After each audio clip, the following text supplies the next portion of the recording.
Hi, my name is Pastor Jerry Ingalls from First Baptist Church in Newcastle, Indiana, and we are on a journey together of studying the Bible, one chapter at a time.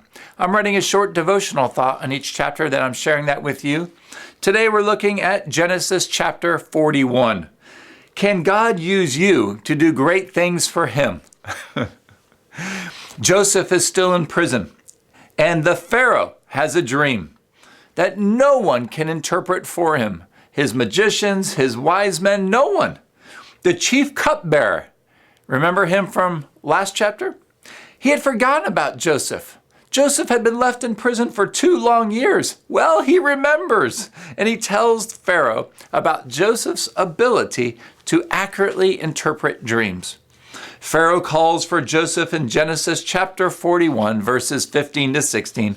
I have had a dream, but no one can interpret it. And I have heard it said about you, from the cupbearer, that when you hear a dream, you can interpret it. Joseph then answered Pharaoh, saying, it is not in me. God will give Pharaoh a favorable answer. This is the opportunity of a lifetime, and Joseph seemingly deflects attention from himself. Now, that's very countercultural to what we would do in America. So what we would do in our country is that we would update Joseph's resume to sound something like this. I have a reliable track record of interacting with dreams, including 2 successful interpretations with high government officials in Pharaoh's court.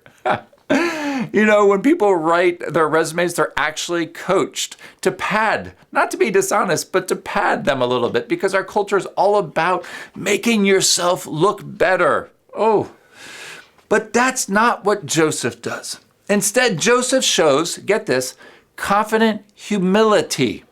God responds by giving Joseph not only a right interpretation of Pharaoh's dream, but wisdom on how to apply the dream to the nation. Listen to Pharaoh's response from verses 39 to 40. Since God has informed you of all this, you hear this? May God increase, may we decrease. But look how God honors Joseph.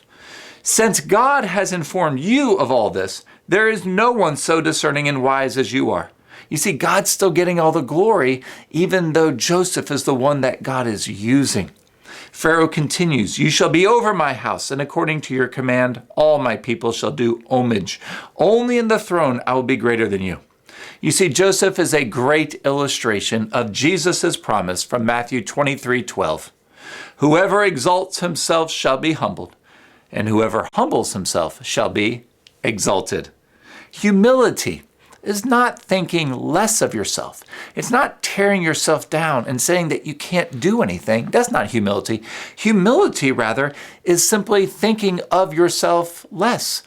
You focus on God. You focus on what God can do. A confident humility knows that God can do it, and he'll use even people like us. That's his grace. That's his plan. That's his purpose. So seize the moment and walk in confident humility. Seize the moment.